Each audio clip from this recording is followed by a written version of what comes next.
नमस्कार। आप सभी का गोल्डन जीके 21 में फ्रेंड्स, जिसका आप लोग बेसब्री से इंतजार कर रहे थे, फाइनली भूमि सुधार विभाग से संबंधित आप कह सकते हो डिप्टी कलेक्टर का पोस्ट। और ये एक पद नहीं, दो पद नहीं, बल्कि 101 पद सृजित किया गया है और ये 72वीं बीपीएससी में आना है। और बड़ी संख्या में फिर से 72वीं बीपीएससी में जो है पद रहने वाला है। 70वीं और 71वीं बीपीएससी के बाद ये तीसरी जो है बड़ी भर्ती होगा 72वीं बीपीएससी, और इसके बाद आपको लंबा इंतजार करना पड़ सकता है। इतनी बड़ी पोस्ट पे तो भर्ती नहीं होगा, जिसका भाई ना आप लोग बोल रहे थे सर लेवल 9 का कौन कौन से पोस्ट है, तो फाइनली जो लोग बीएएस खोज रहे थे फाइनली 101 पद आ गया। चर्चा करूंगा, और इस बार भी यहाँ पे मैं लिखा हूँ 1000 प्लस, ये आंकड़ा 1200 से लेकर 1500 जाएगा। अभी कितना पद आ गया है बीपीएससी के पास, इसके बारे में भी चर्चा करेंगे। मैं आपको पहले भी बता चुका हूँ, 1 to 1 चर्चा करेंगे, क्योंकि एसडीएम बनने का ये एक मौका फिर से आपको मिला, तो ये मौका मत गवाइएगा। नोटिफिकेशन कब तक आ जाएगा, कितना टाइम है, ये सब मैं आपको पहले भी बता चुका हूँ। तो पहले मैं आपको जो ना प्रेस व्याप्ति है वहाँ लेके जाता हूँ, 1 to 1 चर्चा करते हैं। पहले यहाँ पे आप ये देख लीजिए, ये जो पद सृजित किया गया है। अब यहाँ पे डाउट है लोगों के मन में, पहले वाला जो DSLR जो था वो कैसे बनते थे भाई। आप पहले RO बनते थे बीपीएससी के थ्रू, है ना, उसके बाद सीओ, और सीओ से डीएसएलआर प्रमोशन था। अब इसका नाम बदल दिया गया है, और अभी जो पद सृजित किया गया है ये डायरेक्ट रिक्रूटमेंट होगा, बीएएस बोल सकते हो इसे, और ये भूमि सुधार विभाग से संबंधित होगा। बहुत ही दमदार पोस्ट है, मत चूकिएगा इस बार, है ना, अच्छे से मेहनत कर लीजिएगा। पहले मैं आपको दिखा देता हूँ, ये प्रेस नोट है। कह रहे कि भाई राज्य के विभिन्न जिलों एवं अनुमंडल स्तर पर भू राजस्व संबंधी कार्यों के सफल क्रियान्वयन तथा अनुमंडल एवं जिला के बीच, है ना, समन्वय स्थापित करने हेतु समान प्रशासन विभाग बिहार पटना के अधीन बिहार प्रशासनिक, देखो अब यहाँ पे साफ साफ बोल दिया है ना, यहीं पे कंफ्यूजन दूर कर दीजिए। क्या है, बिहार प्रशासनिक सेवा संवर्ग, मतलब कि BAS बोल सकते हैं, बोल सकते नहीं ये है ना। तो बिहार प्रशासनिक सेवा संवर्ग के लिए मूल कोटि, मतलब ये डायरेक्ट रिक्रूटमेंट है। नोटिफिकेशन में ये चीज़ें मेंशन होगा, प्रमोशनल पोस्ट नहीं है, ठीक है ना। तो यहाँ पे देख सकते हैं अपुनरीक्षित पे बैंड जो है 9300 से लेकर 34,800, ग्रेड पे 5400, लेवल 9 का पोस्ट है। और ये भूमि सुधार, अब यहाँ पे मन में डाउट नहीं होना चाहिए, क्योंकि ये जो है ना आप साफ साफ देख पा रहे हैं, भूमि सुधार उपसंहर्ता के पद नाम से कुल कितना, तो 101 पद का स्थापित रूप से सृजन किया गया है। 101 पद सृजित किया गया, और ये 72वीं बीपीएससी में आना है। अब पहले वाला जो डीएसएलआर था उसका क्या नाम दिया गया है, पहले मैं आपको ये भी एक प्रेस नोट जो है वो दिखा देता हूँ, ताकि आपके मन में डाउट ना रहे। अब इस नोटिस को एक बार खुद से भी पढ़ सकते हो, मैं टेलीग्राम पे अपलोड कर दूंगा, है ना। कह रहा है कि राजस्व एवं भूमि सुधार विभाग की अधिकारिता क्षेत्र के अंतर्गत विभिन्न राजस्व मामले तथा जो है आप देख सकते हो भूमि सुधार कार्यक्रम संचालन, भूमि विवादों का निपटारा, दाखिल खारिज, अपील वादों का निपटारा, भू राजस्व वसूली, भू लगान निर्धारण, है ना, ये सारी चीज़ें जो है ना आप देख सकते हो बेसिक बातें हैं। तो भूमि सुधार उपसंहर्ता को आवंटित है, लेकिन यहाँ पे कह रहा है कि मुख्यालय स्तर पर, प्रखंड स्तर पर एवं जिला स्तर पर आयोजित विभिन्न विभागीय समीक्षा बैठक में यह विचार प्रस्तुत किया गया जा रहा है कि अनुमंडल, अब देखो अनुमंडल स्तर पर सृजित भूमि सुधार उपसंहर्ता एवं समकक्ष के पद को क्या नाम दिया गया है, अनुमंडल। अनुमंडल राजस्व पदाधिकारी एवं समकक्ष से पदनामित किया जाना आवश्यक है। तो जाहिर सी बात है, ये जो वाला जो डीएसएलआर था उसका नाम बदल कर क्या कर दिया है, अनुमंडल राजस्व पदाधिकारी समकक्ष। और देखो मैं आपको यहाँ पे क्लियर कर दूं, ये जो था पहले वाला, ये RO से सीओ, सीओ से DSLR बनते थे, आप सबको पता है। लेकिन ये जो मैंने आपको कुछ देर पहले यहाँ पे जो बताया, है ना, तो वो 101 जो पद है वो डायरेक्ट रिक्रूटमेंट है, BAS बोल सकते हो। और ये राजस्व, मतलब कि भू राजस्व विभाग से संबंधित है। तो इसके लेके मन में डाउट नहीं होना चाहिए। गोल्डन चांस है आप लोगों के लिए, फिर से बड़ी संख्या में जो है कह सकते हो कि BAS का जो है पद आपके सामने है।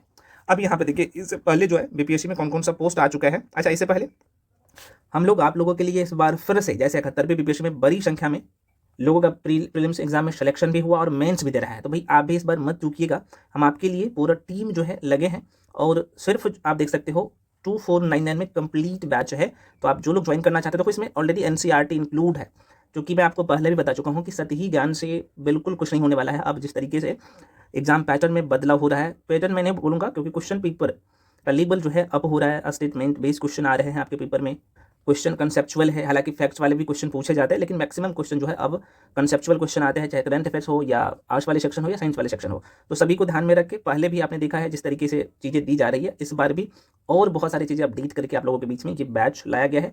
और 28 जनवरी से ये बैच शुरू हो चुकी है। तो जो लोग ज्वाइन करना चाहते हो, इसका फ़ी अभी 2499 कर दिया गया है। एकदम जीरो से आपको सब कुछ पढ़ाया जा रहा है इस बैच में, है ना। तो जो लोग ज्वाइन करना चाहते हैं, इस नंबर पे 7319924130, इस नंबर पे आपको क्या करना होता है, पेमेंट करके स्क्रीनशॉट करके इसी नंबर पर भेजिएगा। उसके बाद आपको बैच में जोड़ दिया जाएगा, है ना। और मैं आपको बता दूँ, यही जो है व्हाट्सअप नंबर भी है ना, नंबर आप देख सकते हो 7319924130, व्हाट्सअप नंबर भी है, कॉलिंग नंबर भी है और पेमेंट का नंबर भी यही है। तो पेमेंट करके स्क्रीनशॉट करके इसी नंबर भेजिएगा, उसके बाद आपको बैच में जोड़ दिया जाएगा। और देखो, इसमें ऑलरेडी 6ठी से लेके 10वीं क्लास तक की एनसीईआरटी सारे सब्जेक्ट का नहीं करना है ना, क्योंकि जो सब्जेक्ट आपके एग्जाम के लिए जरूरी है वो करवाया जाएगा। तो जैसे मान लो कि बायो की बात करूँ तो ये 6ठी से लेकर 12वीं तक की जरूरत है। अगर मैं यहाँ पे बात करूँ फिजिक्स का, तो फिजिक्स में 11 से क्वेश्चन पूछा गया था पिछली बार, तो ये सब आपको करना पड़ेगा। जैसे इको की मैं बात कर लूँ या ज्योग्राफी की बात कर लूँ, तो 11 12 दोनों करना होता है। तो ये सब आपको सबका नोट्स मिलेगा, complete handwritten notes, video class, digital notes भी मिलेगा आपको, है ना। और सारे सब्जेक्ट का एकदम जीरो से कंप्लीट क्लास, ये फाउंडेशन बैच है और एनसीईआरटी इंक्लूड है। करंट अफेयर्स एकदम धुआं करने वाले हम लोग इस बैच में, और चल रहा है सारी चीज़ें, तो आराम से आके जुड़ के पढ़ सकते हो, है ना। और इसका वैलिडिटी आपके प्री एग्जाम तक रहने वाला है। तो जो लोग ज्वाइन करना चाहते हो, आराम से आइए, एक जगह पढ़िए, क्योंकि और ये बैच मई के लास्ट वीक तक कंप्लीट हो जाएगा, है ना। तो जो लोग ज्वाइन करना चाहते हैं, मैं पुनः कर रहा हूँ, यहाँ पे नंबर आपको दिख रहा होगा 7319924130, इस नंबर पे कॉल करके इन्फॉर्मेशन ले सकते हैं। पेमेंट का नंबर ये है, पेमेंट करके भेजिएगा, उसके बाद आपको तुरंत बैच में जोड़ दिया जाएगा, है ना। कुछ लोग बोले सर यूट्यूब पे भी 72 बेबियोशी के लिए स्पेशल क्लास दीजिए, तो भाई क्लास आपको यूट्यूब पे मिलेगा। और मास्टर वीडियो जो मैं अभी साइंस का, फिजिक्स का दिया हूँ, इंडियन पॉलिटी का दिया हूँ, तो देखिएगा तो लगभग प्री का सारे क्वेश्चन वहाँ से भी बन जाएगा। मास्टर वीडियो अभी ज्योग्राफी का दिया हूँ, आप जाके देख। फिजिक्स का भी मास्टर वीडियो दिया, तो मैं आपको एक बार फिर से बता देना चाहूँगा कि भाई फिजिक्स का कंप्लीट मास्टर वीडियो दिया हूँ। हालांकि ये एईडीओ को ध्यान में रख के भी डिजाइन किया गया है, सीजल 4 का भी, जो कि प्री के लिए लेकिन काफ़ी है, उसके बाहर क्वेश्चन आता ही नहीं है। मास्टर वीडियो दिया हूँ, जाके यूट्यूब पे देख लीजिएगा। और उससे भी 72 कंटेंट, 72 भी बीपीएससी के लिए डिजाइन किया गया है, समझ सकते हो। तो जो लोग ज्वाइन करना चाहते हो, मैं आपको बता ही दिया हूँ। अब यहाँ पे देख लीजिएगा भाई, 72 पे बीपीएससी में अभी तक जो है कितने पद आपके सामने आ गया है। तो मैंने आपको पहले भी बताया था कि भाई देखो, आरडीयू का जो है लगभग 65 पोस्ट आ चुके हैं, सीडीपीयू का 20 पद, है ना। और SC/ST वेलफेयर का ऑफिसर का 5, और BPRO मैं पहले बता चुका हूँ 75, और RO का इस बार फिर से जो है आप देख सकते हो 365 पद। हालांकि ये सब जो है लेवल 7 का पोस्ट है। और ये जो BAS देख रहे हो भाई, 101 पद लगभग जैसे सी बात सृजित हुआ है, तो 72 बीपीएससी में आना है। और भूमि सुधार से संबंधित सरकार जो कार्य कर रहे हैं, तो कहीं ना कहीं ये सराहनीय है। और जाहिर सी बात है, इस पर काम कर रहा है तो ऑफिसर चाहिए, इसलिए ये पद सृजित किया गया, तो मत चूकिएगा। और परिसंख्या में अभी आप देखेंगे तो लगभग ये 750-800 के आसपास में। और ये आंकड़ा सिर्फ इतना ही नहीं रहेगा, ये आंकड़ा मैं पुनः करूँ 1200 से लेकर ये 1500 इस बार भी जाएगा। तो अगर आप सोचेंगे कि मेरा नोटिफिकेशन आएगा उसके बाद हम पढ़ाई शुरू करेंगे, तब ये आपके हाथ से निकल जाएगा, जो सच्चाई है। ये नहीं करोगे आप मेरे साथ पढ़ो, कहीं भी पढ़ रहे हो पढ़िए, लेकिन अभी से कंटिन्यू पढ़िए, बेसिक सही करिए। जब तक बेसिक सही नहीं करिएगा, रिजल्ट नहीं होगा, कहीं पे ना कहीं पे जाके अटक जाइएगा। तो इसलिए अभी क्या करिए, मेंस और प्री को ध्यान में लेके चलिए, है ना। जो स्टार्टिंग वाला सेक्शन है करंट अफेयर्स, मेंस के लिए अभी स्किप कर सकते हो, लेकिन जो स्टार्टिंग वाला सेक्शन है मेंस का, साथ में लेके चलिए प्री के साथ में। और आपका जो है ना, कौन कौन सा सेक्शन मैं पहले बता चुका हूँ कि भाई आप लोग का जैसे पोल साइंस हो गया, मेंस के लिए पूरा हो जाना चाहिए, हिस्ट्री पूरा हो जाना चाहिए। ऐसे जो है निबंध, यहाँ पे लिख देता हूँ, निबंध जो है आप लोग का मई तक कोशिश करिए कि हमें पूरा कर लेना है, ठीक है ना।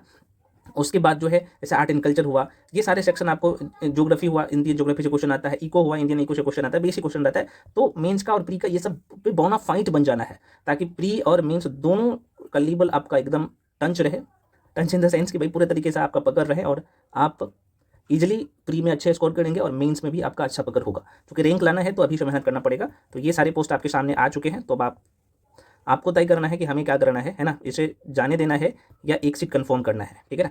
तो आशा करते हैं आपके मन में जो डाउट था, यूट्यूब पे बहुत सारे अफवाहें चल रहा था कि ये है वैसा है, तो पद जो है सृजित किया गया, ये भी आपने देख लिया।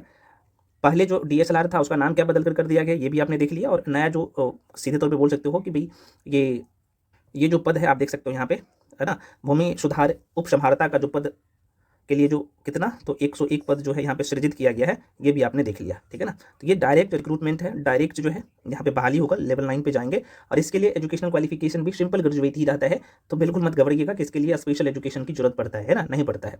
तैयारी में लगे रहिए, अपने तैयारी को धार दीजिए, और सभी लोग टेलीग्राम पे जाके जुड़ जाइए। अच्छा, कुछ लोग बोले सर करंट अफेयर्स आप यूट्यूब पे अब नहीं दे रहे, भाई आप जाके देखो, ऑलरेडी मैं डेप्थ में करंट अफेयर्स करवा रहा हूँ मंथली वाइज, और उसमें प्रतियोगिता दर्पण साथ में क्रॉनिकल मैगजीन दोनों का कंपाइलेशन होता है, और जो इंपॉर्टेंट न्यूज़ पेपर होता है उसका भी कंपाइलेशन होता है। और यही कारण है कि 71वीं बीपीएससी में मैक्सिमम करंट अफेयर्स आप लोगों के बीच में, मैंने उसका रिव्यू भी दिया था, आप यूट्यूब पे वीडियो पड़ा हुआ डायरेक्टली आया भी है। और करंट अफेयर्स आपको 15 महीने का कंप्लीट करना है, तो कोशिश करिए कि अब जो है आपको जुलाई नहीं बल्कि मई 2025 से पकड़ना है, और आपके एग्जाम सितंबर में होने जा रहा है प्री, तो आप समझ ही सकते हो। तो 15 से लेके आप 2 साल का पकड़ लीजिएगा तो और अच्छा रहेगा, अभी आपके पास टाइम है। तो लेकिन 15 महीने का करंट अफेयर्स आपकी जुबान पे होना चाहिए, जो है करंट अफेयर्स का जो है 40 क्वेश्चन आ रहा है, और कंसेप्चुअल क्वेश्चन रहता है सबका सब, है ना, तो गलती मत करिएगा, ठीक ना। बाकी सेक्शन भी जैसे मैं आपको बता चुका हूँ, जैसे मॉडर्न हिस्ट्री हो गया, पोल साइंस हो गया, है ना, जैसे इको हो गया, है ना, ज्योग्राफी हो गया, साइंस हो गया, इस पर अच्छे से कमांड कर लीजिए ताकि आपका प्री कंफर्म हो जाए और मेंस पे भी आप बोनाफाइड बन जाओ, ठीक है ना। ये सारी चीज़ें 1 to 1 हम आपको बताते रहेंगे, आपके बीच में आते रहेंगे। कुछ लोग आंसर राइटिंग के लिए बोल रहे थे, तो आंसर राइटिंग भाई आप लोगों को 5 फरवरी से यूट्यूब पे भी मैं करवाऊंगा 1 to 1 PYQ और साथ में मॉडल आंसर भी। तो घबराइए नहीं, आप लोग वीडियो को लाइक कर दीजिए, चैनल को सब्सक्राइब कर लीजिए, बेल आइकन प्रेस करके देखिए, और सभी लोग टेलीग्राम जाके ज्वाइन कर लीजिए, है ना। तो फ्रेंड्स मिलते हैं अगले वीडियो में, तब तक के लिए जय हिंद।